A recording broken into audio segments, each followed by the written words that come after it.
क्या करेगा, ये टू एंड फ्रो अगर मोशन हम लोग करा रहे हैं, टू एंड क्या कर रहे हैं आप, फ्रो मोशन करा रहे हैं बेटा, तो ये कंडीशन आपका होगा, और यहाँ से इसके बीच में ये ऑसिलेट हो रहा है, ठीक। तो इसके मोशन को अगर हम लोग यानी डिस्प्लेसमेंट मीन पोजीशन से अगर स्मॉल लिया जाता है तो उसी को हम लोग SHM कह लेते हैं, बट फॉर स्मॉल डिस्प्लेसमेंट के लिए काउंट किया जाता है, ठीक। तो यहाँ पे अगर लेंथ आपका पेंडुलम का लेंथ कितना है आपका, L है, ठीक। तो आपको बोला गया था रीस्टोरिंग फोर्स जो आपका लगेगा, वेट कितना लगता है आपका mg, इसका यहाँ पे इसके कंपोनेंट अगर आप लेंगे तो एक कंपोनेंट ये थीटा एंगल अगर आपको फॉर्म कर रहा है प्रेजेंट टाइम में, जिस स्टैंड पे आप डिटरमाइन कर रहे हो, तो ये करस्पॉन्डिंग एंगल ये भी क्या होगा आपका थीटा होगा, हम यहाँ लिख देते थीटा है, इधर वाला आपका mg cos थीटा आएगा, और ये वैल्यू हमारा क्या आता है mg sin थीटा आता है, ठीक। जो mg sin थीटा होगा ये इसको टुवर्ड्स मीन पोजीशन आपका क्या करेगा, एक्ट करेगा, ठीक। तो उसकी वजह से बॉडी हमारी सेंटर की तरफ अगेन मूव करेगी, फिर यहाँ आते आते एक वेलोसिटी गेन करेगा, उसकी वजह से रिटेन करेगा लेफ्ट साइड में, फिर इस पोजीशन जैसे से इधर शिफ्ट होगा तो वहां पे रिस्टोरिंग फोर्स टुवर्ड्स फिर अगेन सेंटर हो जाएगा। इस वजह से टू एंड फ्रो क्या करेगा, वो ऑसिलेट करेगा या मोशन करेगा। तो बोला जाता है अगर लेंथ आपने क्या लिया है, L लिया है, लेंथ हम लोग L लिया है। अब सिंपल पेंडुलम के केस में कुछ थ्योरेटिकल पॉइंट होता, सुन लीजिए उसको बेटा। जो भी पेंडुलम लेंगे वो वेरी रिजिड होता है, यानी कि जो बाब आपका होगा वो रिजिड होना चाहिए, ठीक, और स्मॉल साइज का होना चाहिए। रिजिड एंड कैसा, स्मॉल साइज का हो, ठीक है, और हैवी हो, मतलब मास उसका जो होता है मास डेंसिटी लार्ज होनी चाहिए, ठीक। दूसरी कंडीशन आपका होता है कि जो स्ट्रिंग है जिससे हम लोग कनेक्ट करके उसको ऑसिलेट करा रहे हैं, जो ऑसिलेटिंग आपकी स्ट्रिंग है जिसके बेस पे हम लोग क्या कर रहे हैं उसको ऑसिलेट कर रहे हैं, तो उस केस में स्ट्रिंग की लेंथ जो आपकी हो, ठीक, वो फिक्स हो, मतलब नॉन स्ट्रेचेबल होना चाहिए एंड मासलेस होना चाहिए, massless and non stretchable.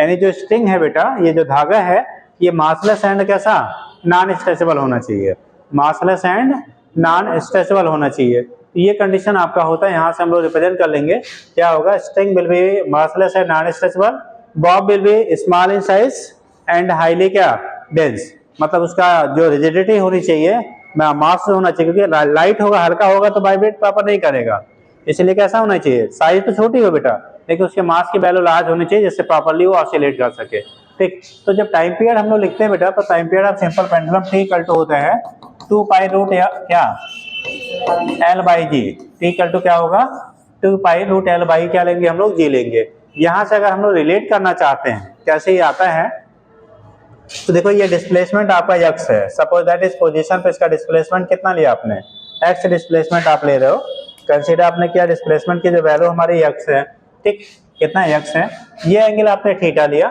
Angle की वैल्यू हम लोग स्मॉल लेते हैं, एंगल क्या लेंगे बेटा हम लोग स्मॉल लेंगे, और जब स्मॉल एंगल लेंगे तो यानी x की वैल्यू भी आपकी स्मॉल होगी, भाई ये जितना ज्यादा होगा उतना ही एंगल ज्यादा बनाएगा ना, तो x की वैल्यू भी आपकी स्मॉल होगी, और स्मॉल एंगल के लिए आपने थीटा इक्वल टू हम लोग लिखते हैं tan थीटा, क्या लिखेंगे tan थीटा, यानी थीटा की जो वैल्यू होगी tan थीटा के बराबर होगा, और tan theta equal to perpendicular by हम लोग क्या ले लेंगे बेस ले लेंगे। अब बेस हमारा आपका क्या होगा लेंथ ऑफ द स्ट्रिंग कहलाएगा, तो वहां पे x बाई क्या हो जाएगा L हो जाएगा, x बाई क्या होगा L होगा।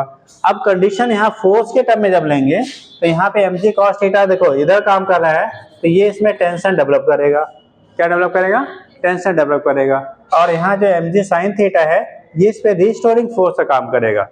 तो अगर यहाँ से एक्सीलरेशन की वैल्यू आप फाइंड आउट करेंगे, किसकी वैल्यू एक्सीलरेशन की वैल्यू फाइंड करेंगे, तो a इक्वल टू होगा f बाई m, और f की वैल्यू mg sin थीटा है, तो mg sin theta by m करोगे m कैंसिल हो जाएगा, g sin थीटा आएगा बेटा। अगर हम लोग यहाँ से करते हैं ऐसे, तो यहाँ पे करोगे एक्सीलरेशन जो डेवलप होगा toward centre a equal to आएगा f बाई m, और f की वैल्यू अपनी कितनी है mg sin theta upon m क्या हो जाएगा कैंसिल हो जाएगा, तो वैल्यू हमारा आया a equal to g sin theta. अब थीटा की वैल्यू अगर स्मॉल है तो sin theta equal to tan theta equal to हम लोग थीटा ले लेते हैं बेटा, ठीक। तो फॉर स्मॉल डिस्प्लेसमेंट ये उसी के लिए एप्लीकेबल होता है, किसके लिए स्मॉल के लिए, फॉर स्मॉल डिस्प्लेसमेंट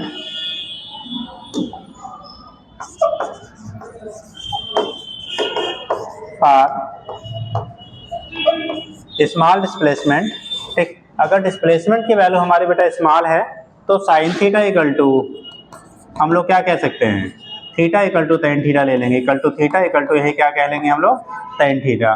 तो tan थीटा जो आप लेंगे, ठीक, तो sin थीटा के आप हम लोग क्या ले tan theta equal to theta, और इसकी जो वैल्यू आपकी आएगी ये x बाई एल के बराबर आ जाएगा। x बाई क्या हो जाएगा बेटा, l के इक्वल हो जाएगा। अच्छा बेटा x बाई क्या होगा आपका, l के इक्वल हो जाएगा। तो यहाँ से इस इक्वेशन में अगर रखेंगे तो a इक्वल टू कितना है आपका, g साइन थीटा है, तो ये हो गया x बाई कितना, l। l स्मॉल से लिखा है तो स्मॉल ले लीजिएगा, x बाई l। हम लोग क्या करेंगे बेटा, यहाँ से देखो हमें डिस्प्लेसमेंट अपॉन एक्सेलरेशन निकालना है। डिस्प्लेसमेंट अपॉन क्या, एक्सेलरेशन। तो यहाँ पे जो कंडीशन करेंगे तो x बाई ए की जो वैल्यू होगी ये l बाई क्या हो जाएगा भाई, ये ऊपर जाएगा ये नीचे आएगा, और यहाँ पे आपका क्या हो गया x बाई l। ये डिस्प्लेसमेंट है, डिस्प्लेसमेंट। तो फॉर एसएचएम टाइम पीरियड जो आपका होता है, किसी भी कोई भी अगर आपका किसी भी टाइप का बॉडी ले रहे हैं, अगर वो ऑसिलेट कर रहा है, एसएचएम कर रहा है, तो उसके टाइम पीरियड का जो रिलेशन बनता है ये आता है बेटा t equal to 2 pi root displacement upon क्या होता है, एक्सेलरेशन होता है। ये बेसिक फार्मूला है बेटा, हर जगह अप्लीकेबल होता है, चाहे वो हमारा स्प्रिंग सिस्टम से अटैच्ड हो, चाहे आपका क्या हो, आपने कहा क्या सिंपल पेंडुलम है, कोई भी है, सबके लिए बेसिक जो आपका रिलेशन बनता है टाइम पीरियड के t equal to 2 pi root displacement upon acceleration होता है। अब यहाँ पे इस फार्मूले में x क्या है, x क्या यहाँ पे क्या है, डिस्प्लेसमेंट है, और ये क्या है, एक्सेलरेशन है। तो यहाँ से अगर हम लोग लेते हैं तो इसको हटा ही देते हैं, बाद में लिखते हैं बेटा, इसी के बेस पे हम लोग कर लेते हैं, ठीक। तो कंडीशन क्या बनेगा, ठीक। तो अब वो उस कंडीशन में लिखेंगे, इसे बना लिए question second from question first and second.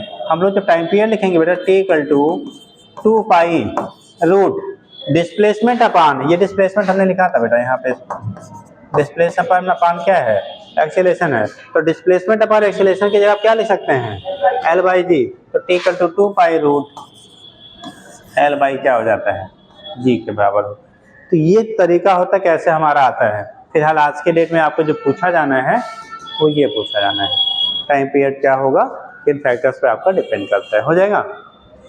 तो लिख लीजिएगा टाइम पीरियड आप क्या, सिंपल पेंडुलम, देखिए when a simple pendulum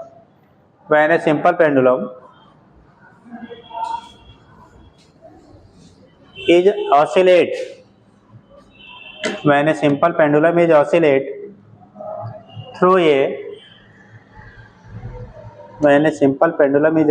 through a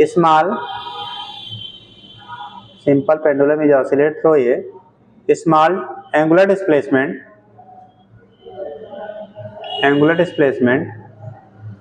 then its motion is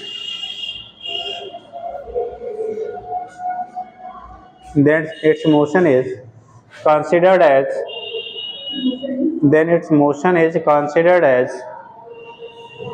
SHM, देखिए, and time period of any body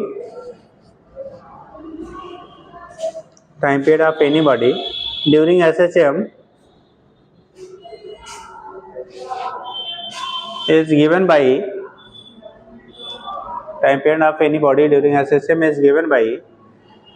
नीचे लिख रहा है t equal to 2 pi root displacement upon acceleration. Basic formula होता है, कोई भी बॉडी अगर एसएचएम कर रहा है बेटा तो इसको फुलफिल करना चाहिए उसको, ठीक। अगर वो फुलफिल कर रहा है इस रिलेशन को तब तो एसएचएम करेगा, अगर फुलफिल नहीं कर रहा है तो एसएचएम नहीं करेगा। तो लिखिएगा t equal to 2 pi root displacement upon acceleration.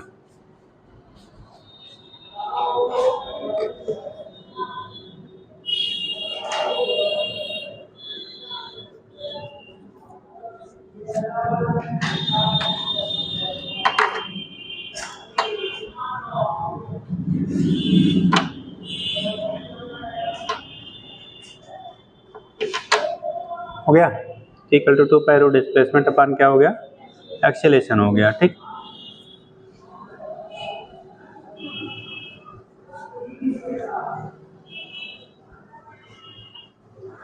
नीचे लिखिएगा, ठीक।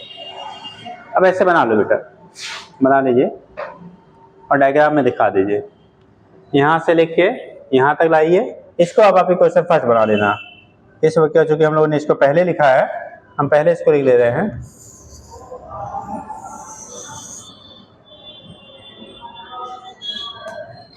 टाइम पीरियड जो होता है t=2 पाई रूट क्या लिखा आपने, डिस्प्लेसमेंट अपान एक्सीलरेशन, इससे फर्स्ट बना लेना।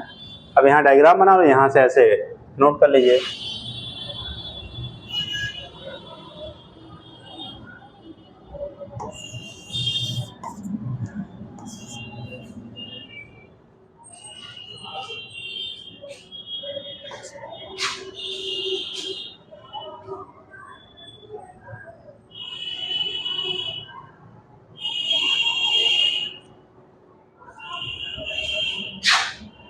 इसे सेकंड कर लो आप।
हो गया?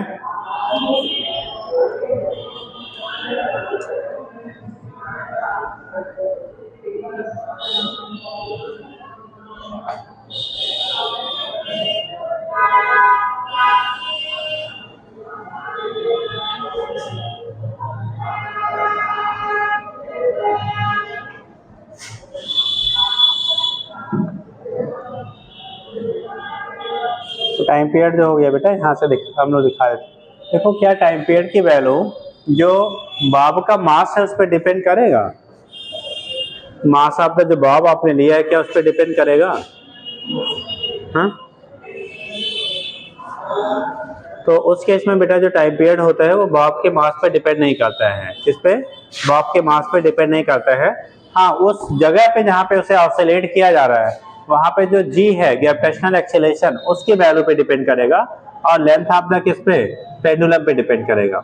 यानी पेंडुलम की साइज बढ़ाओगे तो टाइम पीरियड की वैल्यू इंक्रीज करेगी। अगर g की वैल्यू इंक्रीज करते हैं किसी भी रीजन से तो वहाँ पे टाइम पीरियड की वैल्यू डिक्रीज करेगी। अगर g की वैल्यू डिक्रीज होगा तो टाइम पीरियड इंक्रीज करेगा। इस पे क्वेश्चन बनता है a simple pendulum gives right time at the earth surface if it is shifted to क्या, ये हाई हिल, अगर एक ऊंचे हिल पे हम उसको लेके चले जाए बेटा, then time period observe by the क्या, पेंडुलम विल बी क्या, या ऐसे कर लो time period of oscillations will be slower faster, या क्या होगा जो ऑसिलेट करेगा वो ऑसिलेशन जो आपका होगा वो स्लो हो जाएगा, फास्ट हो जाएगा, या वही रहेगा। मतलब ऑसिलेशन का जो टाइम इंटरवल होगा वो बढ़ जाएगा, घट जाएगा, या वही रहेगा। टाइम इंटरवल की वैल्यू इंक्रीज करेगी, डिक्रीज करेगी, या रिमेन सेम रहेगी? हाँ, क्वेश्चन फिर से बता दें, जैसे यह सरफेस पे एक सिंपल पेंडुलम है, वो राइट टाइम दे रहा है, मतलब जो भी उसका time period suppose that T है। अगर उसे हम लेके एक हिल स्टेशन पे, हाई हाइट के हिल स्टेशन पे ले जाया जाए, ठीक, तो उसका जो टाइम पीरियड होगा जो यर्थ सरफेस पे था उससे बढ़ जाएगा या घट जाएगा या वही रहेगा? Time period of pendulum will B increases, decreases या रिमेन सेम। एक टर्म ऐसे पूछा जाता है। दूसरा, pendulum will be slower, faster और रिमेन सेम। स्लो हो जाएगा, फास्ट हो जाएगा या वही रहेगा? हाँ, स्लो हो जाएगा। तो टाइम पीरियड क्या होगा, बढ़ जाएगा घट जाएगा? टाइम पीरियड बढ़ेगा या घटेगा? टाइम पीरियड बढ़ेगा। और लोग, time period will increase, decrease, remain same. Time period जो होगा बेटा बढ़ जाएगा, घट जाएगा या वही रहेगा? क्या बोलोगे? हाँ, टाइम पीरियड कितना दिन कहाँ थे बेटा? अरे यार, देखो बेनिफिट तभी होगा जब रेगुलर रहेंगे, ठीक। किस चीज़ का? कॉलेज का। अच्छा, कॉलेज का कंप्लीट कर रहे थे। चलिए, हाँ जी, क्या होगा? हो जाएगा, जैसे टाइम पीरियड बढ़ जाएगा। यानी कि जो पेंडुलम होगा, जैसे पेंडुलम वॉच होता है ना, तो उसमें पेंडुलम वॉच के टाइम में आपको पुटअप किया जाता है क्वेश्चन, तो पेंडुलम वॉच विल बी क्या, कैसा? Slower, and it's time period will increases. भाई ऊपर जाने पे जी की वैल्यू घटती, इतना तो पड़ा होगा ग्रेविटेशन में आपको कि जब सरफेस से ऊपर जाओगे तो जी घटेगा और नीचे जाएंगे तो जी, हाँ, ऊपर नीचे दोनों घटता है। अच्छा, किधर ज्यादा घटता है? सेम हाइट ऊपर जाएगा, सेम डेप्थ नीचे जाएगा, तो किधर ज्यादा घटेगा? नीचे जाने पे, ऊपर जाने पे? ऊपर जाने पर आपको पढ़ाया गया था g dash equal to g 1 - 2h by क्या, आर ई, ठीक। तो वहां पे ऊपर जाते थे तो कंडीशन क्या होता था, 2 टाइम्स एच का क्या हो रहा है, अपन आर टाइम घट रहा था। और जब नीचे जाते तो जी डैश जी 1 - h बाई क्या, आर ई आप लेते, तो वहां पे जो घटता तो नीचे भी था, लेकिन रिलेशन में क्या होगा, कम घटेगा, ठीक है। तो ऊपर जा रहे चेंजेस ज्यादा आती हैं। तो जब जी की वैल्यू डिक्रीज करेगी तो टाइम पीरियड इंक्रीज करेगा, और टाइम पीरियड इंक्रीज करने का मतलब एक चक्का लगाने में जो टाइम टेकन होगा वो बढ़ जाएगा। अब बढ़ेगा मतलब क्या, अब स्लो हो गया ना। जैसे आप रोडवेज से कंपनी बाग 10 मिनट में जाते थे, अगले दिन 20 मिनट में गए, तो फास्ट गए कि स्लो? स्लो गए, क्योंकि टाइम बढ़ गया, ठीक। तो टाइम टेकन इंक्रीज करने का मतलब सिस्टम आपका स्लोअर काम कर रहा है, ठीक। तो ये होता है, वहीं पॉइंट करके लिख लीजिएगा। देखिए, time period of simple pendulum is, time period of simple pendulum is independent of, time period of simple pendulum is independent of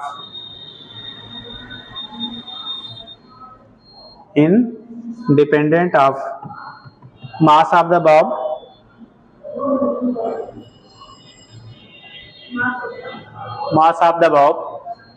but it depends on, independent of mass of the bulb, but it depends on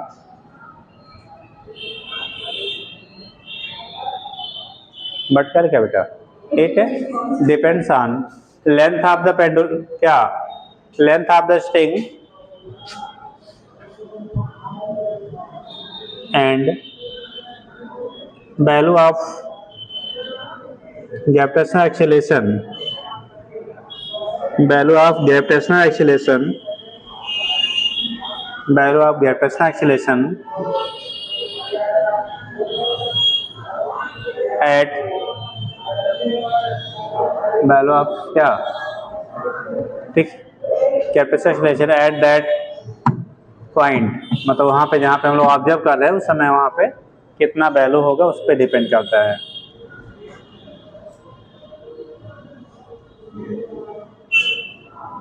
हो जाएगा, चलो ठीक है। तो ये तो हम लोग निकाल लेते हैं, यहाँ पे क्या आपका आएगा, ठीक। तो T equal to 2π√L by क्या हो गया, जी हो गया, ठीक। तो उसके बेस पे आपका रिप्रेजेंटेशन आपका हो जाता है, ठीक। और इसके बेस पे हम लोग वहाँ पे जब एरर वगैरह पढ़ा गया था तो एरर भी निकालने के लिए टाइम पीरियड में पूछा जाता है, ठीक। तो निकाल लेंगे। अगर किसी भी आप पेंडुलम वॉच को कहाँ से या सरफेस से अगर किसी हाइट पे ले जाते हैं तो उस केस में आपका वो स्लो हो जाएगा और टाइम पीरियड क्या करेगा, बढ़ जाएगा। पेंडुलम वॉच कैसे हो जाएगी, स्लो हो जाएगी और टाइम पीरियड क्या करेगा, इंक्रीज कर जाएगा। या अब किसी लिफ्ट में ऐसे भी बोला जाता है कि एक पेंडुलम वॉच है जिससे किसी लिफ्ट में रह के उसे एक्सीलरेटेड मोशन में अपवर्ड ले जाते हैं, तो टाइम पीरियड जो आपका ऑसिलेशंस का होगा इंक्रीज करेगा या डिक्रीज करेगा, टाइम पीरियड बढ़ेगा या घटेगा। हाँ, अगर ऊपर जाते हैं जैसे एक्सीलरेटेड लिफ्ट में तो जी की वैल्यू जो होती है वो बढ़ जाती थी, आपने याद करो g dash equal to g plus a पढ़ाया गया होगा, ठीक। तो उस कंडीशन में जी की वैल्यू जब बढ़ेगी तो वहाँ पे क्या करेगा, एक्सीलरेशन की वैल्यू सॉरी टाइम पीरियड की वैल्यू घट जाएगी, यानी वो जल्दी जल्दी क्या करेगा, ऑसिलेट करेगा, कंप्लीट करेगा साइकिल, ठीक। तो ऐसे पॉइंट करके लिख लीजिए। If A pendulum watch is shifted, if a pendulum watch is shifted, if a pendulum watch is shifted from a surface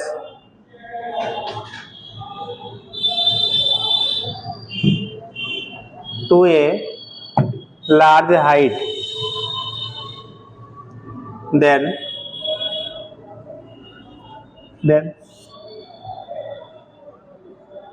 time period of oscillation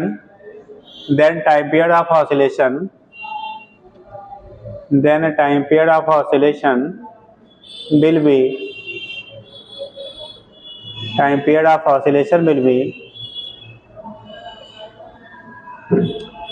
क्या करेगा, टाइम पीरियड जी घटेगा, हिल पे ले जा रहे हैं तो जी घटेगा तो टाइम पीरियड बढ़ेगा, then time period of oscillation will be increases and watch becomes slower। जब टाइम पीरियड बढ़ेगा तो आज इसका मतलब क्या हो गया बेटा, watch becomes slower and watch becomes slower हो जाएगा। तो जो आपका वॉच होगा पेंडुलम वॉच वो हमारा कैसा हो जाएगा, आपका स्लोअर होगा, वॉच बिकम्स स्लोअर, ठीक, समझ गए। अब यहाँ पे उसी के बेस पे निकाला जाता है बेटा, सब हेडिंग कर लो, time period of simple pendulum, heading का सब हेडिंग करो, time period of simple pendulum, देखिए time period of simple pendulum in accelerating reference frame, time period of simple pendulum in accelerating ACCELERATING accelerating reference frame, accelerating reference frame, accelerating reference frame,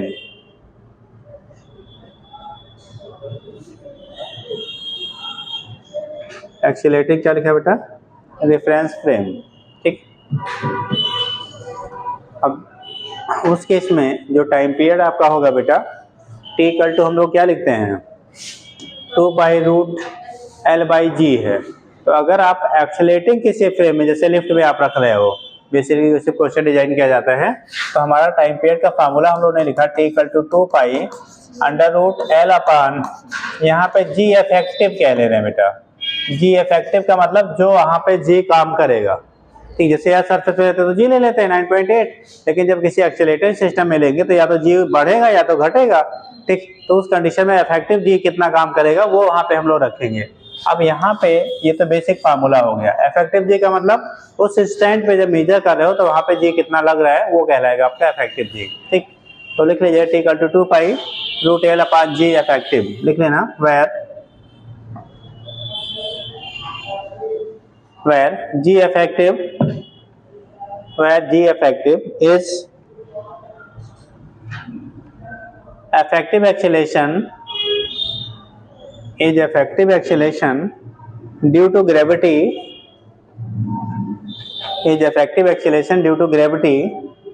in reference system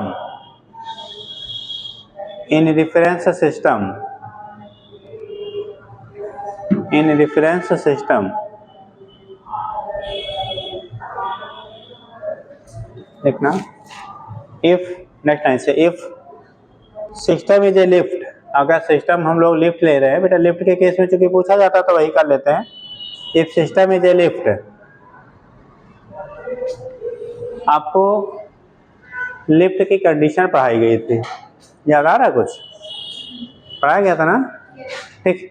तो lift में अगर हम लोगों ने इतनी condition पढ़ी थी, अगर लिफ्ट कांस्टेंट स्पीड से मूव करे या रेस्ट में रहे, उस केस में आपने पढ़ा था जो जी की वैल्यू इफेक्टिव जी होगा वो ग्रेविटेशनल एक्सीलरेशन के बराबर होता था, ठीक, क्योंकि वो एक्सीलरेट नहीं हो रहा है। तो पहला इस पे पॉइंट करिएगा, फर्स्ट देखना, if lift is moving with constant speed या constant velocity, if lift is moving with constant velocity, if lift is moving with constant velocity, अगर लिफ्ट जो आप कहे बेटा वो कांस्टेंट वेलोसिटी से मूव कर रहा है, if lift is moving with constant velocity, तो कांस्टेंट वेलोसिटी से करेंगे तो v की वैल्यू अगर बेटा कांस्टेंट है तो इसका मतलब a की वैल्यू क्या होगी, 0, मतलब वो एक्सीलरेट नहीं कर रहा है, ठीक, वो उसमें कोई एक्सीलरेशन नहीं है, और एक्सीलरेशन जब नहीं होगा तो g इफेक्टिव की जो value g plus minus a होता है तो ये g के बराबर रह जाएगा, g इफेक्टिव g के बराबर। सो t इक्वल टू फार्मूला मिलेगा 2 पाई रूट एल बाई जी, यानी कि अगर कोई भी लिफ्ट है एक कांस्टेंट स्पीड से अपवर्ड या डाउनवर्ड मूव कर रहा है, but condition speed will be constant, constant speed से अपवर्ड या डाउनवर्ड मूव करेगा तो उस कंडीशन में जो इफेक्टिव एक्सीलरेशन होगा वो क्या जी के अब इक्वल रहेगा, और ऐसे कंडीशन में टाइम पीरियड की वैल्यू रिमेन्स सेम रहेगा जो अर्थ सरफेस पे होगा, ठीक। तो टी की वैल्यू में कोई चेंजेस नहीं होंगे। तो पहला केस करना, ये फर्स्ट केस हो गया। सेकंड हम लोग लिखेंगे बेटा दूसरा,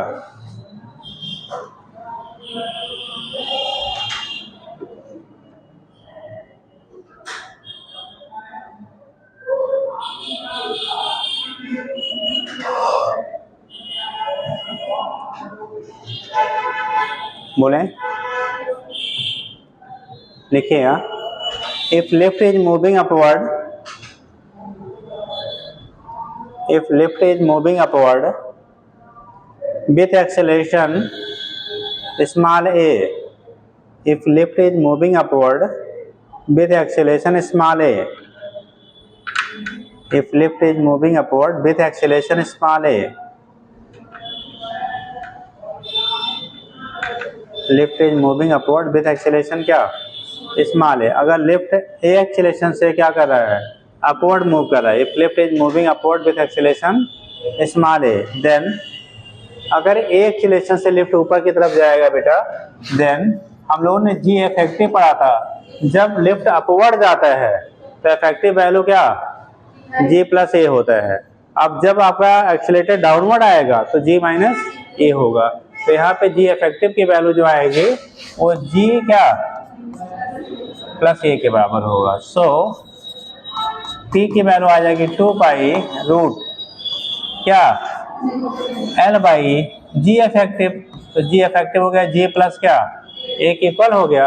अब देखो जी प्लस ए, ठीक, मतलब जी से ग्रेटर हुआ ना, और जब जी से ग्रेटर होगा डिवाइडिंग फैक्टर तो टाइम पीरियड क्या टी डैश की जो वैल्यू होगी वो लेस देन क्या हो जाएगा टी, यानी कि जो टाइम पीरियड आपका होगा वो पहले के रिस्पेक्ट में घट जाएगा, और पहले के रिस्पेक्ट में घटने का मतलब ऑसिलेशन फास्ट हो जाएगा, जल्दी जल्दी करेगा, ठीक, नोट कर लीजिए। नहीं बुझे जी, कुछ कंफ्यूजन है? जब बेटा लिफ्ट ऊपर जाता है, मान लो एक्सीलरेशन से ऊपर जा रहा है, जी किधर लग रहा है नीचे, अगर बॉडी ऊपर जा रही है और जी कहाँ काम कर रहा है नीचे की तरफ, तो जब अपोजिट में दो चीजें लगती है तो वहां पे दोनों का सम हो जाता है। याद करो जब एक ट्रेन इधर दूसरी ट्रेन इधर आती थी तो नेट वेलोसिटी दोनों के सम के बराबर लिखते थे, और जब सेम डायरेक्शन में आता था तो रिलेटिव वेलोसिटी दोनों के डिफरेंस के बराबर होता था, तो वही कॉन्सेप्ट यहाँ लगता है। हो गया, तीसरा पॉइंट लिखिएगा, थर्ड पॉइंट,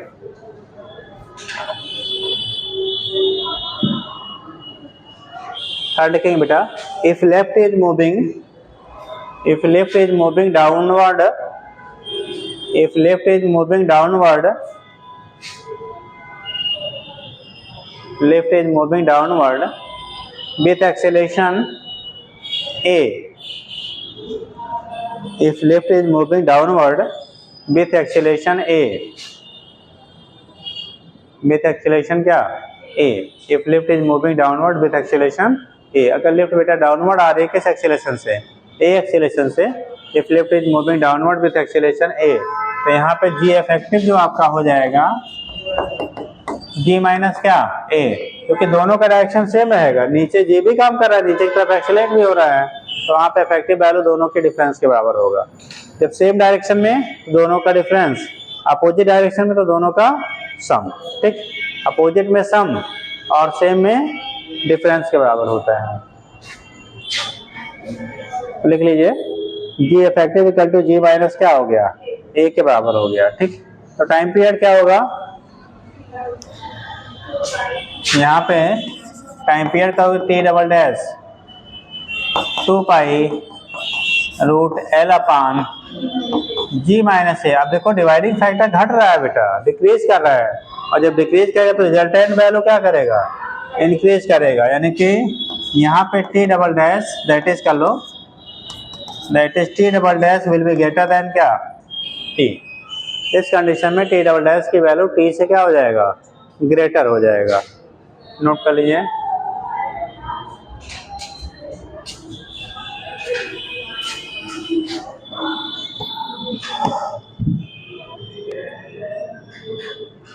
हो गया।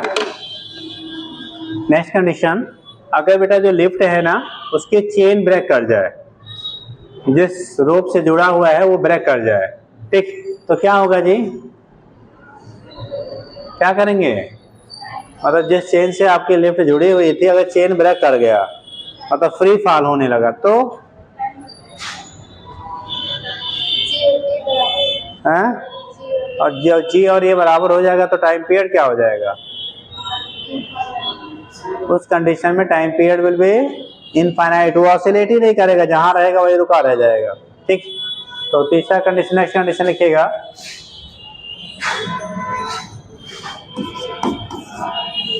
if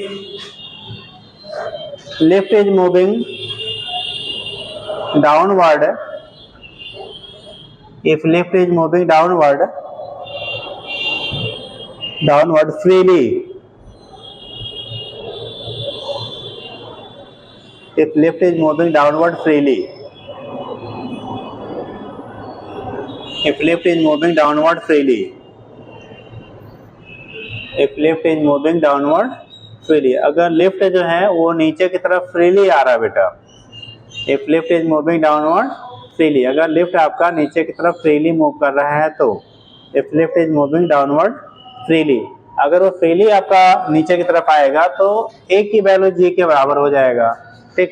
तो उस कंडीशन में g इक्वल टू क्या a होगा, और इफेक्टिव g डैश, तो g इफेक्टिव की जो वैल्यू आएगी वो g माइनस जी, जो कि नीचे आ रहा है ना, नीचे आते समय माइनस करते हैं, तो g माइनस जी बराबर कितना, यानी कि g minus g equal to कितना हो गया 0। तो इफेक्टिव एक्सीलरेशन की वैल्यू 0 हो गई, और जब इफेक्टिव एक्सीलरेशन 0 हो गया तो हम लोग टाइम पीरियड का फार्मूला पढ़ते हैं, t equal to 2 pi root L upon g effective. अब यहाँ पे 2 पाई रूट एल अपान कितना 0, और 0 से किसी क्वांटिटी डिवाइड करेंगे इनफाइनाइट आएगा, और जब इनफाइनाइट आएगा इनफाइनाइट का रूट करेंगे तो भी इनफाइनाइट, मल्टीप्लाई करेंगे तो भी इनफाइनाइट, यानी टाइम पीरियड की जो वैल्यू हो जाएगी वो, मीनिंग ये हो गया इफ लिफ्ट विल क्या मूव फ्रीली डाउनवर्ड, अगर लिफ्ट आपका फ्रीली डाउनवर्ड मूव कर रहा है यानी कि उसका रोप ब्रेक कर गया, तो उस कंडीशन में उसमें जो पेंडुलम वॉच होगा उसका टाइम पीरियड आपका इनफाइनाइट हो जाएगा। पेंडुलम वॉच का जो टाइम पीरियड आपका होगा वो कैसा हो जाएगा, आपका इनफाइनाइट हो जाएगा। तो पेंडुलम वॉच क्या करेगा, इनफाइनाइट स्पीड से क्या करेगा, वो क्या करेगा, उसका टाइम पीरियड इनफाइनाइट हो जाएगा, ठीक। मतलब वो कभी भी ऑसिलेशन कंप्लीट ही नहीं होगा, जहाँ पे रहेगा वहीं से पड़ा रह जाएगा, ऑसिलेट नहीं करेगा, ठीक हो गया बेटा। एक पॉइंट और कर लीजिए, इस पे भी क्वेश्चन आपको पूछा जाता है।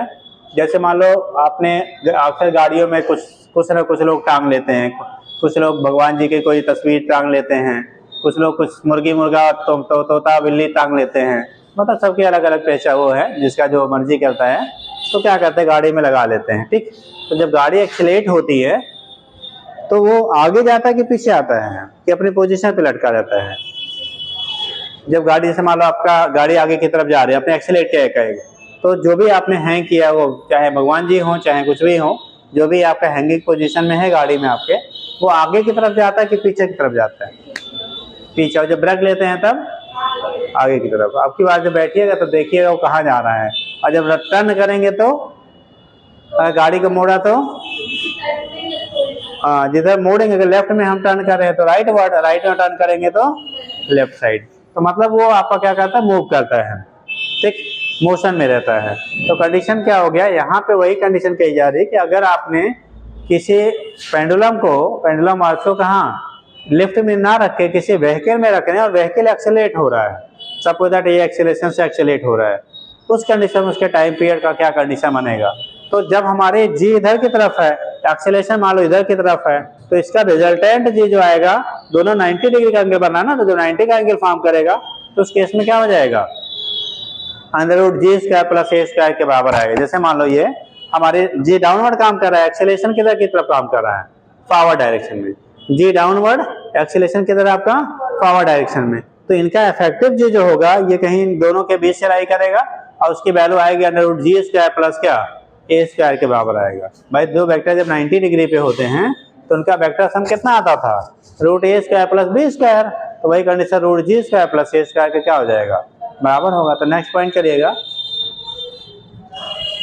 नेक्स्ट पॉइंट लिखो बेटा,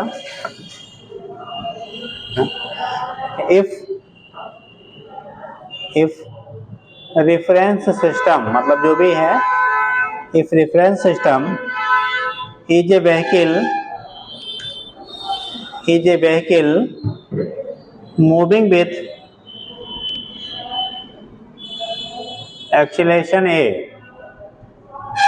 moving with acceleration a is a vehicle moving with acceleration a acceleration से वो बेटा मूव कर रहा है, तो उस कंडीशन में क्या होगा, यहाँ पे जी इफेक्टिव की जो वैल्यू आएगी, क्योंकि जी नीचे की तरफ बेटा काम कर रहे हैं और ए किधर की तरफ है, इधर की तरफ, दोनों के बीच का एंगल कितना हुआ, 90 डिग्री। तो जो इफेक्टिव जी की वैल्यू आएगी तो अंडर रूट आएगा बेटा g² + कितना, a²।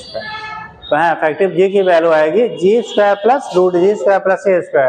तो टाइम पीरियड आप निकालोगे तो t = 2π√L/g इफेक्टिव है, और जी इफेक्टिव की वैल्यू है बेटा g² + कितना, a² के बराबर। इसी को हम लोग पावर 1/2 भी लिखते हैं, ऐसे मिल जाएगा आपको ऑप्शन, या t = 2π√L/g²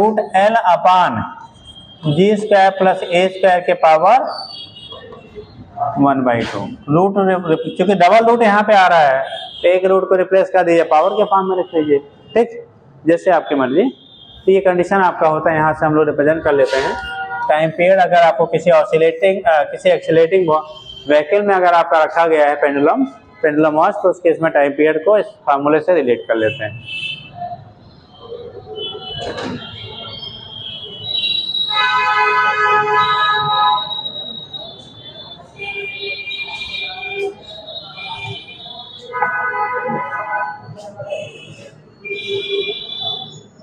अगला कंडीशन, ये सेकंड पेपर में आपको पूछा जाता है, अगर कोई चार्ज स्फीयर है, ठीक, वो क्या ऐसे स्पेस में ऑसिलेट हो रहा है जहाँ पे इलेक्ट्रिक फील्ड अप्लाई हो रहा है, क्या हो रहा है बेटा, इलेक्ट्रिक फील्ड अप्लाई हो रहा है। अब इलेक्ट्रिक फील्ड जो वर्टिकली आपका अप्लाई हो रहा है, तो उस कंडीशन में वहाँ पे आपका इफेक्टिव वैल्यू क्या आएगा, तो वो चीज़ें हम लोग यहाँ से बेटा डिटरमाइन करते हैं, ठीक।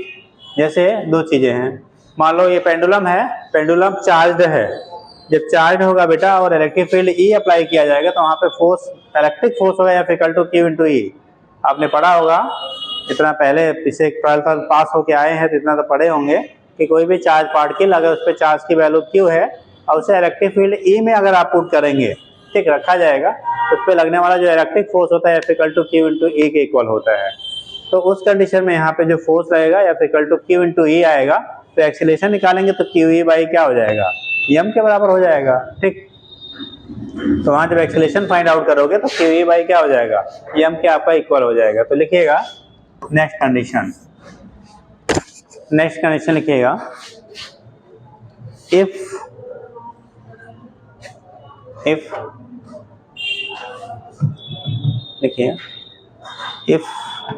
Bob is charged and oscillating in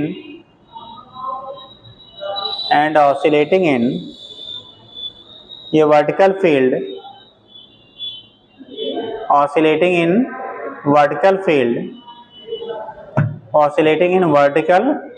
electric field कर लेना, वर्टिकल इलेक्ट्रिक फील्ड E। अब जरा सुनना एक चीज, अगर वर्टिकल इलेक्ट्रिक फील्ड बेटा डाउनवर्ड लगेगा, क्या लगेगा, डाउनवर्ड लगेगा। अगर इलेक्ट्रिक फील्ड डाउनवर्ड लग रहा तो फोर्स की वैल्यू जो हो जाएगी उस पर लगने वाली टोटल, वो आएगा बेटा mg, तो उसका वेट हो गया अपना g की वजह से, और QE हो गया किसकी वजह से, इलेक्ट्रिक फील्ड की वजह से। तो mg + QE ये टोटल उस पर लगने वाला फोर्स होगा। तो एक्सीलरेशन निकालेंगे तो आ जाएगा mg + QE/m, और mg की वैल्यू mg/m करोगे तो कट जाएगा, तो g + QE/m के बराबर होगा। अगर फील्ड ऊपर की तरफ लगेगा तो वहां पे फोर्स लगने वाला हो जाएगा mg - QE, तो उस कंडीशन में आपका जो एक्सीलरेशन आएगा तो आएगा g - QE/m के बराबर होगा। तो यहाँ पे हम लोग इसीलिए प्लस माइनस लिखेंगे कि अलग अलग लिखवा दें। अगर प्लस माइनस आप क्या, जब डाउनवर्ड फील्ड होगा लिख लो, नहीं तो यार जितना लिख लीजिए। क्या लिखा बेटा, electric field capital E, field को हमेशा कैपिटल E से दिखाते हैं। इलेक्ट्रिक फील्ड क्या बेटा, कैपिटल E। नीचे लिखिएगा, इसका A पॉइंट कर लेना, if field is directed downward, if field is directed किधर, डाउनवर्ड। अगर इलेक्ट्रिक फील्ड जो है वो डाउनवर्ड है, क्या हो रहा है, डायरेक्टेड है, यानी डायरेक्शन ऑफ फील्ड ये है, और चार्ज पार्टिकल हमारा जो ऑसिलेट हो रहा है उसमें मान लो Q चार्ज है, तो प्लस Q चार्ज जो होता है, पॉजिटिव चार्ज पार्टिकल पे जो फोर्स लगता है वो फील्ड की डायरेक्शन में लगेगा, और नेगेटिवली चार्ज पार्टिकल होगा तो फोर्स फील्ड के अपोजिट लगता है, ये भी ध्यान रखना, ठीक।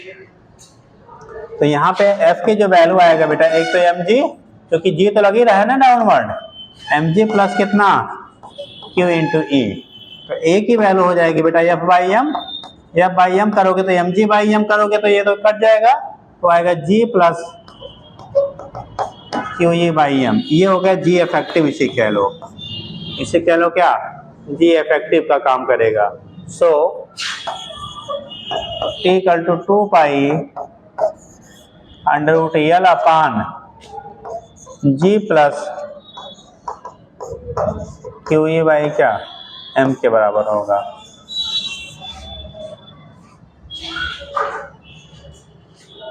हो गया।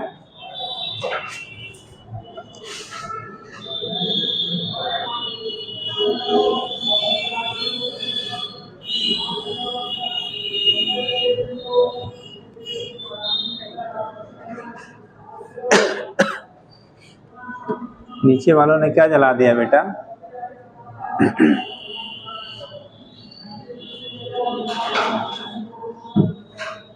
हो गया।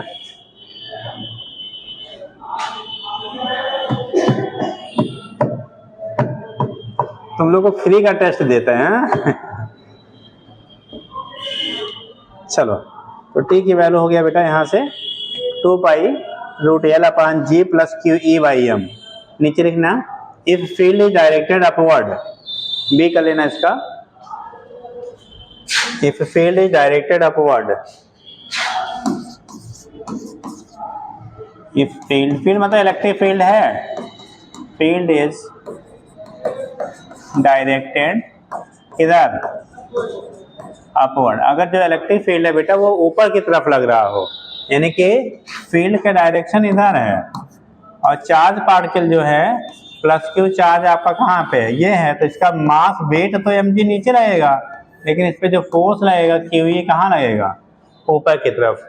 अब की बार जब निकालेंगे तो नेट फोर्स की वैल्यू आएगा mg माइनस कितना, QE। ठीक, तो ए की वैल्यू निकालोगे तो m बाई एम करेंगे तो क्या आएगा, यानी जी इफेक्टिव कह लो, जी इफेक्टिव निकालोगे तो m बाई एम तो कैंसिल हो जाएगा, तो बचेगा g माइनस QE बाई कितना, m के बराबर होगा। तो जी इफेक्टिव की value g minus QE by क्या होगा, m के इक्वल होगा। जी इफेक्टिव की value g minus QE by m।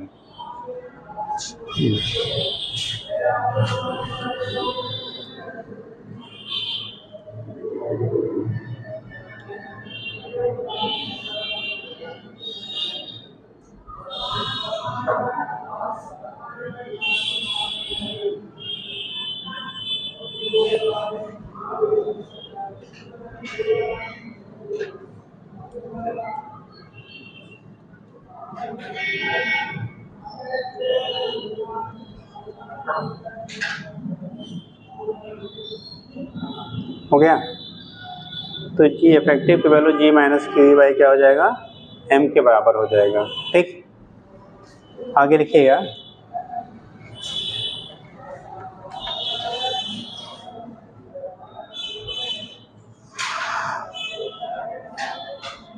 अब टाइम पीरियड जब लगाओगे तो क्या आ जाएगा बेटा, यहाँ से टाइम पीरियड निकालोगे तो क्या आएगा, equal to 2 pi root L upon g minus QE by क्या, ये मास ऑफ द बॉब है, जो ऑसिलेटिंग बॉब है उसका मास m है। ठीक है,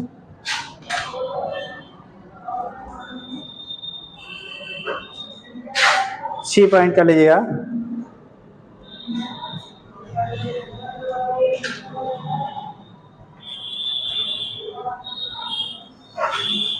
बोले,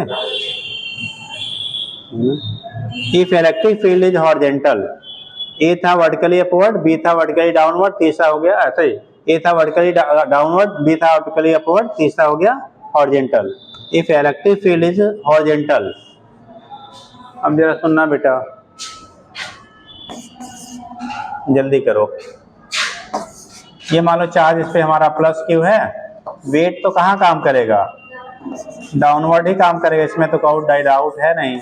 इलेक्ट्रिक फील्ड इधर की तरफ लग रहा है, तो इलेक्ट्रिक फील्ड की वजह से इधर फोर्स जो लगेगा वो क्यू इधर की तरफ लगेगा, तो इन दोनों का रिजल्टेंट जो फोर्स होगा बेटा, क्योंकि एंगल कितना बनेगा 90 डिग्री, तो रिजल्टेंट फोर्स दोनों के वेक्टर सम के बराबर होगा, तो रिजल्टेंट फोर्स निकालोगे या फिर equal to under root mg का स्क्वायर प्लस कितना QE का स्क्वायर होगा ना, तो a की वैल्यू निकालोगे तो आएगा root mg square plus QE का स्क्वायर अपान कितना, ये रूट के बाहर है बेटा, नीचे m,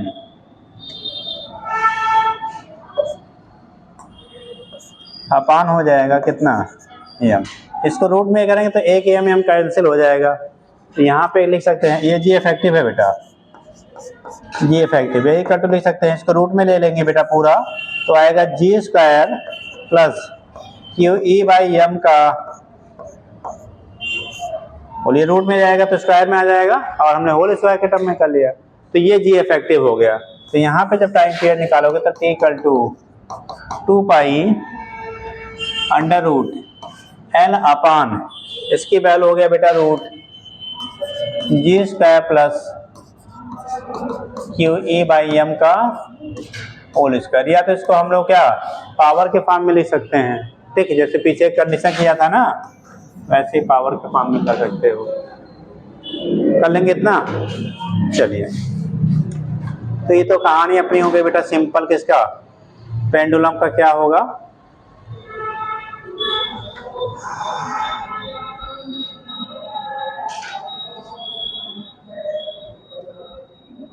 जल्दी करिए।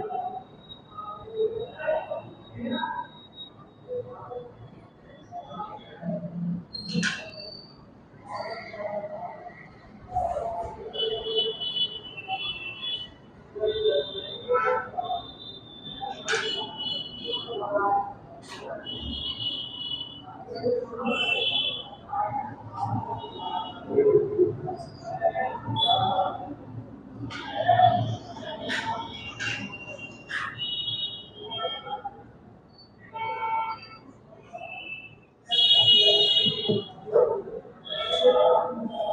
लिखिएगा, आज ये खत्म करना है बेटा, अब वेब शुरू करना है। ठीक, लिखिए अगला हेडिंग। देखिए इस लिखिए अगला, oscillations of spring mass system. Oscillations of spring mass system.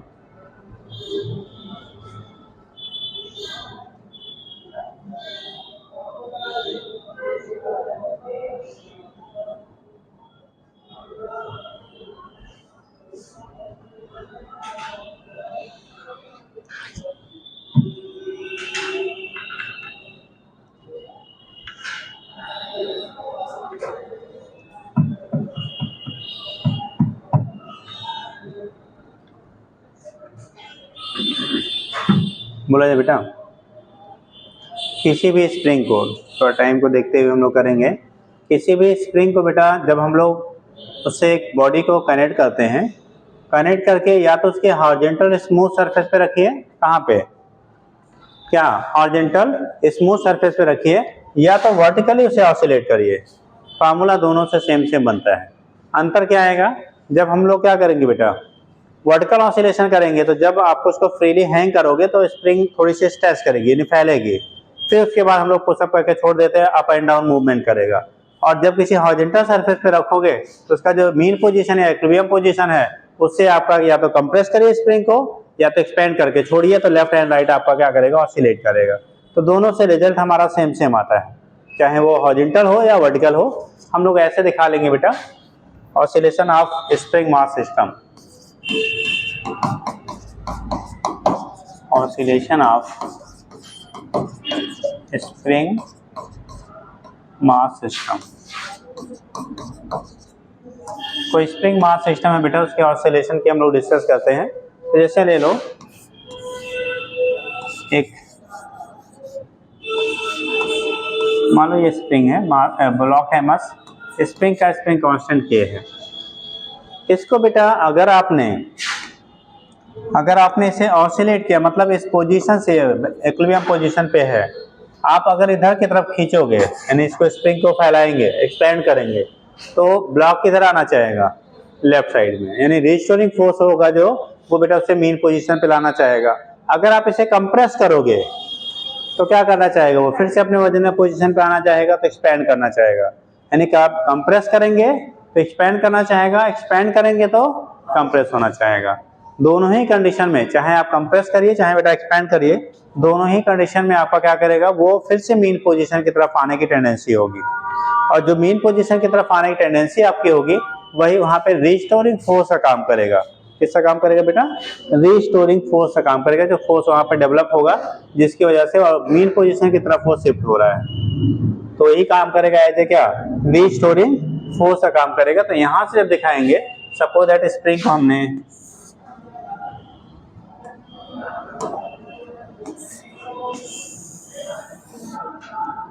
हमने थोड़ा स्ट्रेच कर दिया बेटा, क्या कर दिया, स्ट्रेच कर दिया, हमने इस पोजीशन तक ले आया। सपोज दैट वैसे थोड़ा ज़्यादा ही दिखा देते जिससे आपको दिख जाए, इतना ज़्यादा करते नहीं है, थोड़ा सा करते हैं। ठीक, यहाँ तक आप ले आए, तो जैसे आप यहाँ पे इस पोजीशन पे ले आओगे ना स्प्रिंग को, यहाँ पे एक रिस्टोरिंग फोर्स डेवलप हो जाएगा, जो इसे क्या करेगा, अपनी ओरिजिनल पोजीशन पे लाने की इसकी टेंडेंसी होगी। और इस फोर्स की जो वैल्यू होती है, इक्वल टू बेटा लिखते हैं माइनस के इंटू यक्स। के जो है स्प्रिंग कांस्टेंट कहलाता है, यक्स आपका जो मीन पोजीशन से डिस्प्लेसमेंट है। ठीक, यक्स क्या होगा, मीन पोजीशन से डिस्प्लेसमेंट होगा। अब जरा सुनना, एफ इक्वल टू माइनस के एक्स के बराबर हो गया, यहाँ से एक्स डिस्प्लेसमेंट है। एफ इक्वल टू अगर मान लो एक्सीलरेशन यहाँ जो डेवलप हो रहा है ए हो रहा है, तो m a equal to minus k into x होगा। ठीक, तो यक्स जो है, ए जो देखो यहाँ पे अगर के कांस्टेंट है, एम कांस्टेंट है, यानी a directly proportional to minus of x है। मतलब एसएचएम के लिए क्राइटेरिया जो बोला गया था कि कोई भी बॉडी एसएचएम तभी करेगी जब उसका एक्सीलरेशन डिस्प्लेसमेंट के क्या हो, निगेटिव साइन के प्रोपोर्शनल हो, या कह लो डिस्प्लेसमेंट अपॉन एक्सेलरेशन की जो वैल्यू आपकी है, डिस्प्लेसमेंट अपॉन जब हम लोग एक्सेलरेशन निकालेंगे वो t equal to 2 pi root displacement upon acceleration की जगह पुट करके आप निकालते हैं। मतलब एसएचएम करने के लिए आपको a की जो वैल्यू है माइनस आप क्या डिस्प्लेसमेंट के प्रोपोर्शनल होना चाहिए। ये कंडीशन होता है फॉर क्या, किसके लिए, एसएचएम के लिए। ये क्राइटेरिया हम लोग कहते हैं, ठीक। तो उस केस में क्या होगा, अगर हम इस इक्वेशन से आप निकालो डिस्प्लेसमेंट अपॉन एक्सेलरेशन, तो x बाई ए की जो वैल्यू आएगी x by a equal to आएगा कितना, m बाई ई। न्यूमेरिकल अगर लेंगे m बाई के के बराबर होगा, साइन के साथ करोगे तो निगेटिव रहेगा। तो निगेटिव केवल इंडिकेट करता है वो फोर्स जो लगेगा वो टूवर्ड्स सेंटर लगेगा, यानी यहाँ जो निगेटिव साइन है ये वैल्यू को नहीं इंडिकेट करता है, ये इंडिकेट करता है कि अगर हमने इधर डिस्प्लेसमेंट किया तो इधर की तरफ, अगर आप ये इधर की तरफ बॉडी मान लो आई, बॉडी इधर आएगी तो यहाँ पे जो फोर्स डेवलप होगा क्या होगा, इधर, यानी डिस्प्लेसमेंट के अपोजिट डायरेक्शन में डेवलप होता है। हमेशा जो रिस्टोरिंग फोर्स होगा opposite to the displacement from mean position, दूर ले जाओगे तो पास आना चाहेगा, पास ले जाएंगे तो दूर जाना चाहेगा, ठीक। तो हम लोगों ने फार्मूला पढ़ा था, since t equal to 2 pi root क्या डिस्प्लेसमेंट अपॉन एक्सीलरेशन। यहाँ पे x क्या है, डिस्प्लेसमेंट है, और ये क्या है, एक्सीलरेशन है बेटा। तो यहाँ पे लिख सकते हैं t equal to 2 pi root कितना, ये फार्मूला होता है किसी स्प्रिंग सिस्टम को अगर उसकी मीन पोजीशन से आप ऑसिलेट करोगे तो वहाँ पे time period t equal to 2 pi root m by k के बराबर होता है। t इक्वल टू कितना आ गया, 2 pi root m by k। Formula याद रखना, खूब पूछा जाता है बेटा आपके यहाँ, ठीक। तो टाइम पीरियड का जो फार्मूला होगा अगर किसी स्प्रिंग से किसी बॉडी को कनेक्ट कर दीजिए और उसे ऑसिलेट कराइए, चाहे स्मूथ हॉरिजॉन्टल सरफेस पे या सेम रिलेशन इसी का बनेगा बेटा। आप इसको मान लीजिए हमने लटकाया, यक्स है, अब इस पोजीशन से, अगर इस पोजीशन से स्प्रिंग कांस्टेंट k है, मास m है, ये मान लो बैलेंसिंग पोजीशन है, इक्विलिब्रियम पोजीशन है। अगर इसे थोड़ा सा खींच दीजिए या दबा दीजिए, कंप्रेस करिए या एक्सपेंड करिए, खींचेंगे तो रिस्टोरिंग फोर्स बढ़ जाएगा। अभी जो यहाँ पे वेट है, देखो ये जो वेट आपका बॉडी का है mg, इस कंडीशन में मान लो इसका ओरिजिनल लेंथ l था, तो यहाँ पे इस पे लगने वाला restoring F equal to kx से बराबर, ये बैलेंस कर रहा है। अभी ये बैलेंस हुआ, जैसे स्प्रिंग है ना, अब स्प्रिंग में कोई चीज लटकाओगे बेटा तो क्या करेगा, वो फैलेगा ना, खींचेगा। तो ये जो आपका डिस्टेंस आपने यक्स लिया है, सपोज हम एक डायग्राम और यही बना दें। मान लो स्प्रिंग पहले आपका इतना लंबा था, यहाँ तक था, इसकी लेंथ l थी। आपने क्या किया, बॉडी को हैंग किया। जब बॉडी को हैंग करें तो बढ़ेगा कुछ बेटा ना, तो यहाँ पे जो इंक्रीजमेंट लेंथ का हुआ, ये सपोज दैट हमारा कितना हुआ, यक्स हुआ। यक्स तो हुआ, लेकिन ये अभी इक्विलिब्रियम में है। कौन सी कंडीशन में है, इक्विलिब्रियम में। यहाँ पे इस यक्स जो हुआ, इसके वेट को बैलेंस करने के लिए इतना लगा। अब अगेन अगर इसको एक्सपेंड कर दोगे आप, इसके बाद अगर और खींच दिया जाए, क्या कर दिया जाए इसको, और अगर एक्सपेंड कर दिया जाए इस ब्लॉक को, सपोज दैट यहाँ से जो एक्सपेंशन हमने किया ये डेल्टा यक्स है, तो ये डेल्टा यक्स तो अब इसको बैलेंस करने के लिए नहीं लग रहा है ना, अभी तो एक्स्ट्रा यहाँ इसकी वजह से फोर्स लगा। तो जो एक्स्ट्रा फोर्स लगेगा उसकी वजह से बॉडी क्या करेगी, अप एंड डाउन ऑसिलेट करेगा, ठीक। तो यहाँ जब टाइम पीरियड निकालेंगे तब भी आपका क्या, ये ओरिजिनल डिस्प्लेसमेंट ये है, तो t इक्वल टू क्या आएगा, 2 pi root m by k के बराबर आएगा। तो जो फार्मूला यहाँ है वही फार्मूला यहाँ। अंतर क्या है, यहाँ बेटा मीन पोजीशन से हम जो डिस्प्लेस कर रहे हैं इसकी वजह से रिस्टोरिंग फोर्स डेवलप हो रहा है। यहाँ पे मीन पोजीशन से जो ओरिजिनल लेंथ था उससे बॉडी के वेट की वजह से डिस्प्लेसमेंट हुआ, ठीक। अब लेकिन यहाँ पे ऑसिलेट अभी नहीं करेगा जब तक इसको अगेन आप पुश या पुल करके छोड़ेंगे नहीं। जब अगेन पुश या पुल करके छोड़ेंगे तो ये अप एंड डाउन, इस मीन पोजीशन के करस्पॉन्डिंग अप एंड डाउन क्या करेगा, ये मूव करेगा, तब उसे हम लोग कह लेंगे ऑसिलेशन। लेकिन एम्पलीट्यूड ऑफ ऑसिलेशन जो होगा वो डेल्टा एक्स नहीं होगा, कितना होगा, एक्स के बराबर होगा, ठीक। तो नोट कर लीजिए।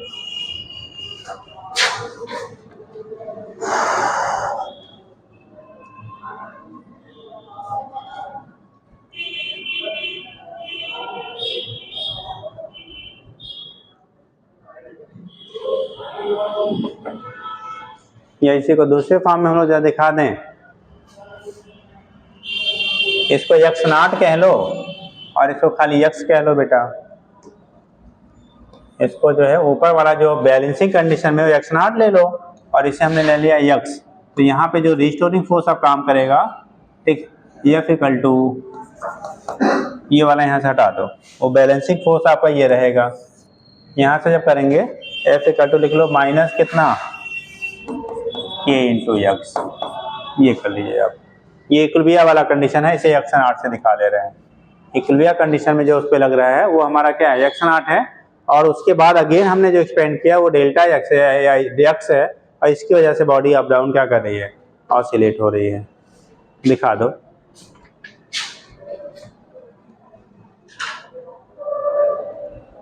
जल्दी करिएगा।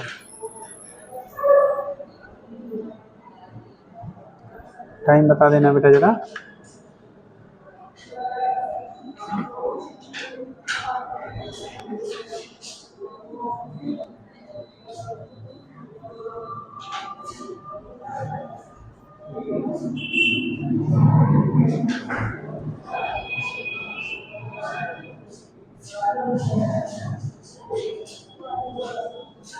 हो गया, जल्दी करिए।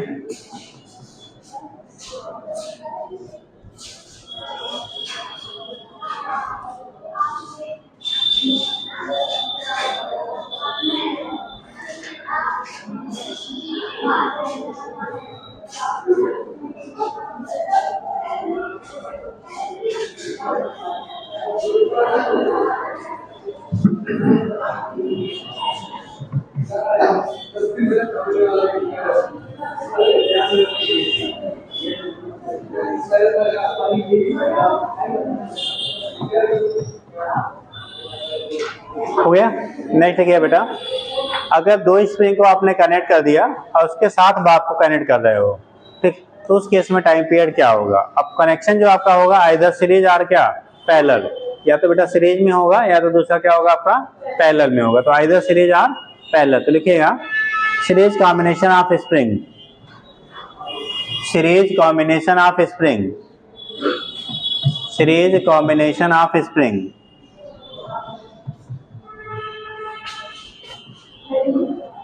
हाँ, सब हेडिंग करना, सीरीज कॉम्बिनेशन ऑफ स्प्रिंग। अगर स्प्रिंग को हम लोगों ने सीरीज में जोड़ा, किसमें, सीरीज में, सीरीज कॉम्बिनेशन ऑफ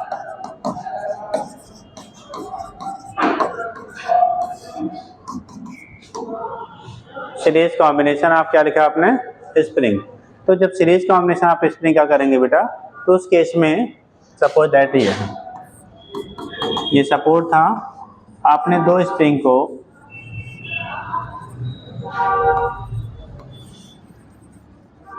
कनेक्ट कर लिया। एक का स्प्रिंग कांस्टेंट K1 है, दूसरे K2 है, mass of the Bob is m and surface will be smooth. Surface कैसा है आपका, स्मूथ है।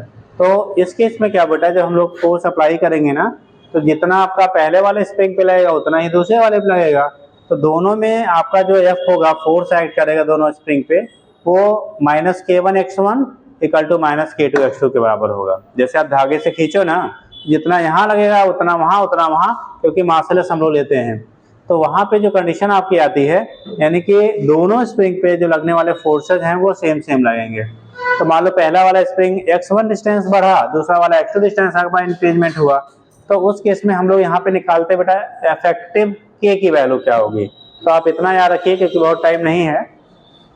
अगर सीरीज में जोड़ते हैं तो इनका इक्विवेलेंट स्प्रिंग कांस्टेंट, जैसे हम लोगों ने कैपेसिटर, अभी तो कैपेसिटर पढ़ा नहीं है, मान लीजिए पढ़ा होगा 12th में, पहले पढ़ा होगा, ठीक। तो जब वहाँ पे हम लोग सीरीज में कैपेसिटर जोड़ते थे तो 1/C = 1/C1 + 1/C2 लेते थे, याद आ रहा है। तो वहाँ पे हम लोग क्या करते थे, रेसिप्रोकल सम करते थे। कैसे करते थे, रेसिप्रोकल सम किया जाता था वहाँ पे वैल्यू किसकी, इफेक्टिव वैल्यू निकालने के लिए। वैसे ही यहाँ पे जब करेंगे बेटा हम लोग, तो यहाँ पे जो K की वैल्यू आएगी तो 1/K = 1/K1 + 1/K2 होता है।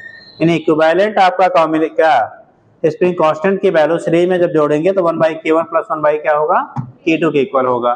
तो इस केस में अगर हमने इसका K1 या इसका K2, तो 1/K इफेक्टिव वैल्यू आएगा बेटा 1/K1 + 1/ कितना, K2। 1/K1 + 1/ क्या हो जाएगा, K2 के बराबर होगा। ये K इफेक्टिव की वैल्यू है, किसकी वैल्यू है, के इफेक्टिव की वैल्यू आएगी 1/k1 + 1 कितना होता है k2 के बराबर होगा। तो टाइम पीरियड क्योंकि फार्मूला हमने पढ़ा T = 2π√m/k, तो टाइम पीरियड की वैल्यू जो होगी यहाँ पे लिख लेना effective value of k, effective value of k। तो टाइम पीरियड, तो T = हम लोग लिखते हैं 2π√m/, अगर दो जुड़े हुए हैं तो इफेक्टिव कंडीशन हम लोग बोल देंगे। तो यहाँ से फार्मूला बन रहा है 2π√m/, देखो 1/k1, 1/k की वैल्यू 1/k1 + 1/k2 है ना। तो अगर हम लोग यहाँ से निकाले k की वैल्यू आएगा k1 k2 / k1 + k2, k1 k2 जैसे हम लोग याद करो वहाँ पे, यहाँ से अगर आप k की वैल्यू करोगे तो ये तो 1/k है, तो 1/k की वैल्यू करेंगे, देखो एलसीएम आएगा k1 k2, तो यहाँ आ जाएगा k1 + कितना k2, तो k की वैल्यू आ जाएगी बेटा k1 k2 / k1 + k2। समझ में आया बात। तो यहाँ पे k इफेक्टिव को जब रख दो k1 k2 / k1 + k2, या इसे कहाँ कर लेंगे ऊपर शिफ्ट कर लेंगे, तो t की वैल्यू आएगी 2π√m * k1 + k2 / k1 * k2।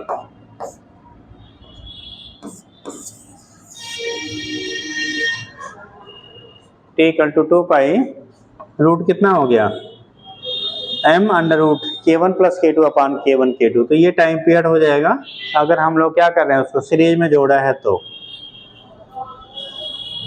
जल्दी करिए, अगर सीरीज में कनेक्ट करेंगे तो टाइम पीरियड का फार्मूला ये हो जाएगा।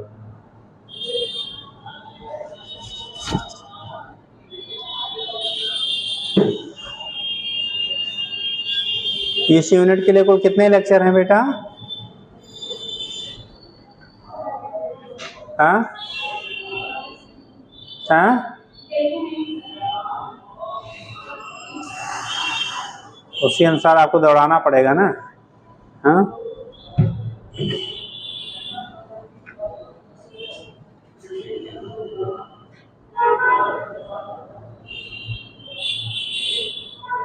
क्योंकि अभी तो क्या ऑसिलेशन चल रहा है, अभी फिर वेव आएगा। ठीक,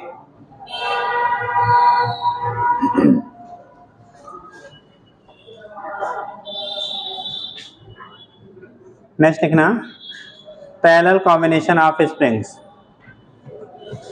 हमको ले parallel combination of spring, parallel combination of spring,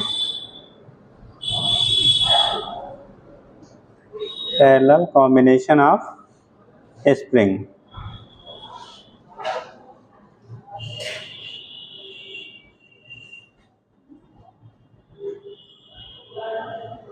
हो गया, देखो क्या होता है बेटा।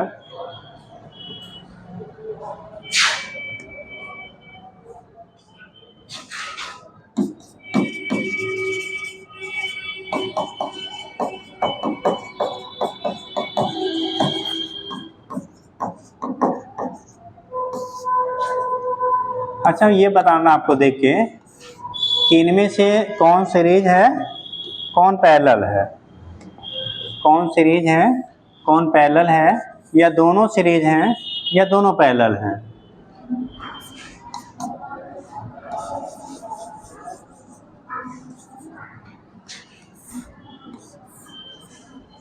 एक ये है, एक का स्प्रिंग कांस्टेंट बेटा K1 है, दूसरे का K2 है, मास आपका m है।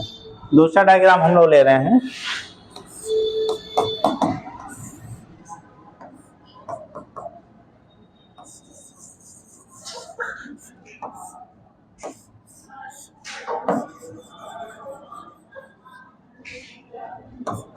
K1 है, K2 है, मास विल बी m।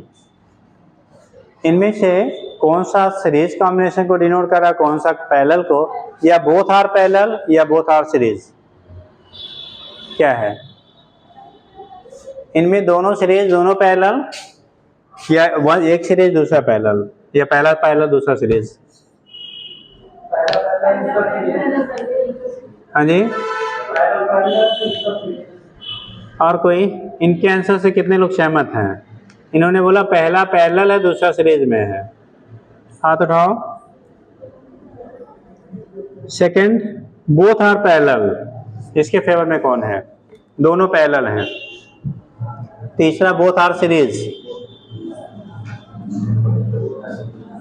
मतलब है अभी तो एक सीरीज एक पैरेलल बोल रहे थे। याद रखेंगे, पहचान शुद्ध हिंदी में, शुद्ध भोजपुरी में समझ लो। अगर दोनों स्प्रिंग फोर्स अप्लाई करने पे, दोनों पे फोर्स अप्लाई करने पे, यानी कि उसको स्ट्रेस करने पे फोर्सेस सेम सेम अप्लाई हो रहे हैं, इलांगेशन में भी सेम में भी डिफरेंट, तो वो कहलाएगा सीरीज। अगर हम लोग स्प्रिंग कांस्टेंट अलग अलग ले रहे हैं, उस पर जब आप क्या करेंगे, फोर्स जनरेट होगा, तो हर स्प्रिंग के वजह से जो रिस्टोरिंग फोर्स होगा बेटा वो डिफरेंट डिफरेंट होगा। जैसे अगर इसको आपने मान लो x डिस्टेंस इधर पुल किया, सपोज दैट x डिस्टेंस इधर तक आपने पुल किया, ठीक, यहाँ तक ले आओगे तो x ये भी इंक्रीज करेगा, x ये भी इंक्रीज करेगा, तो इसकी वजह से रिस्टोरिंग फोर्स होगा F = F1 = -K × K1 x1 हो जाएगा, K1 × x। इसकी वजह से -K2 × x, K1 K2 different है ना, स्प्रिंग अलग अलग हैं, तो वहां पे क्या होगा, आपका जो फोर्सेज होंगे वो डिफरेंट डेवलप होंगे। या अगर दोनों स्प्रिंग सेम सेम हैं तो फोर्स तो सेम डेवलप होगा, लेकिन सबसे बेस्ट यहाँ पे पहचान होता है कि जब पैरेलल कॉम्बिनेशन में होंगे तो दोनों की लेंथ में जो चेंजेस आएंगे वो ऑलवेज सेम रहेगा। पैरेलल कॉम्बिनेशन की प्रॉपर्टी होती है यहाँ पे स्प्रिंग केस में, दोनों के जो चेंज इन लेंथ होगा वो दोनों में सेम सेम रहेगा, ऑलवेज एंड ऑलवेज। कैसे? आप अगर खींचोगे, इसको पुल करोगे, ठीक, यानी एक्सपेंड कर रहे हैं, तो जितना ये वाला स्प्रिंग एक्सपेंड करेगा उतना ही ये भी क्या करेगा, एक्सपेंड करेगा। अगर कंप्रेस करेंगे तो जितना ये वाला कंप्रेस होगा उतना ये वाला भी कंप्रेस होगा, यानी चेंज इन लेंथ दोनों में क्या है, सेम सेम। यहाँ जरा देखना, अगर हमने इसको इधर की तरफ पुल अप किया, इधर प्रेस किया, तो इसकी लेंथ में डिक्रीजमेंट होगा बेटा, जितना ये घटेगा उतना ही ये क्या करेगा, बढ़ेगा, तो चेंज इन लेंथ दोनों फिर क्या हो गया, सेम सेम।